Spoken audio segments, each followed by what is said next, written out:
everyone, so today I'll be taking you through my process of my 2 secret ingredient biscuits, so let's get started.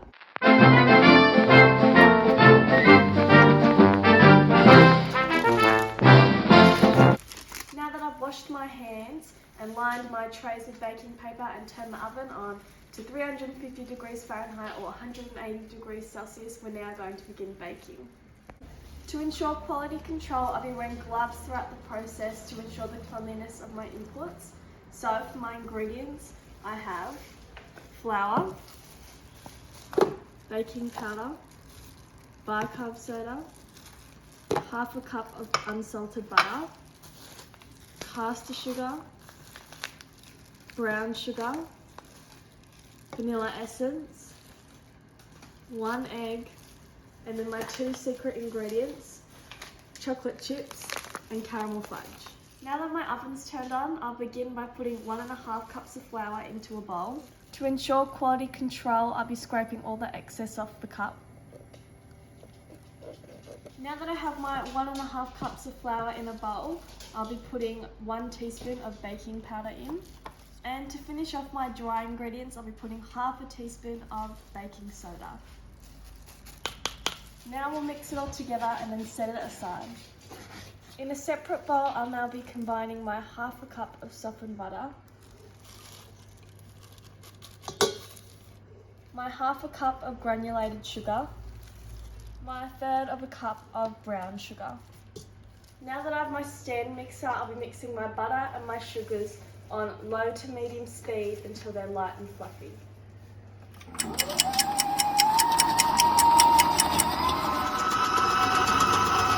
Adding 1 large egg,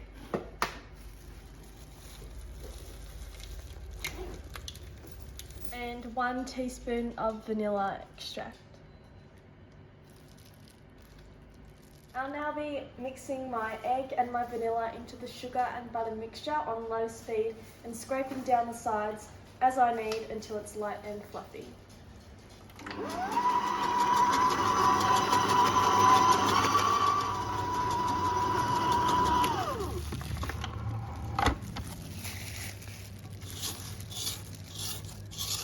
Now that the wet mixture is now fully integrated, I'll now be slowly adding in my flour mixture.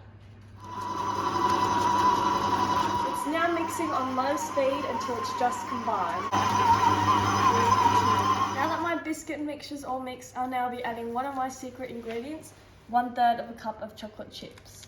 Now I'm gently going to fold in my chocolate chips.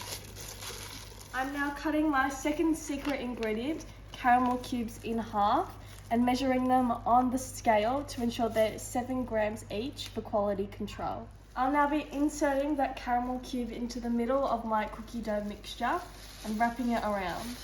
Now that my caramel cube's inside the mixture, I'll be weighing them for more quality control to make sure that they're 60 grams each. Now that my biscuits are prepped, I'll be putting them in the oven for 10 to 15 minutes until golden brown.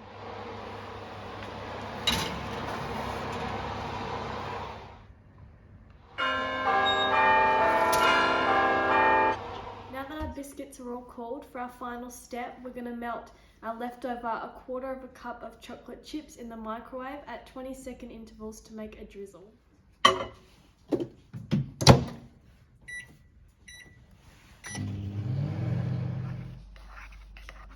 Now that my chocolate's all melted, we'll proceed to drizzle it on top of the biscuits. And this is our finished product with the 2 secret ingredients, choc chips and caramel. The recipe implemented multiple quality control methods which were used throughout the entirety of the process to make consistent biscuits. Hands were washed and gloves were used to ensure hygiene, and the caramel as well as the final biscuit dough was measured on the scale each time to ensure all biscuits were as similar as possible to satisfy consumers. Whilst my baking undertook multiple challenges of finding the right caramel which wasn't too sweet and overpowering, after multiple taste tests by my family, we concluded to the final one. Alongside this, it took multiple attempts to nail down the consistency of the chocolate drizzle, as it took a trial and error process to find out that boiling it for too long will clump the chocolate together and make an unpleasant consistency. Further, upon looking back at the chocolate drizzle, quality control methods could have been used to make sure each biscuit got an even coating. However, the overall biscuit process and transformation from inputs to outputs was extremely successful, where no serious errors occurred and the recipe was followed to the best ability possible.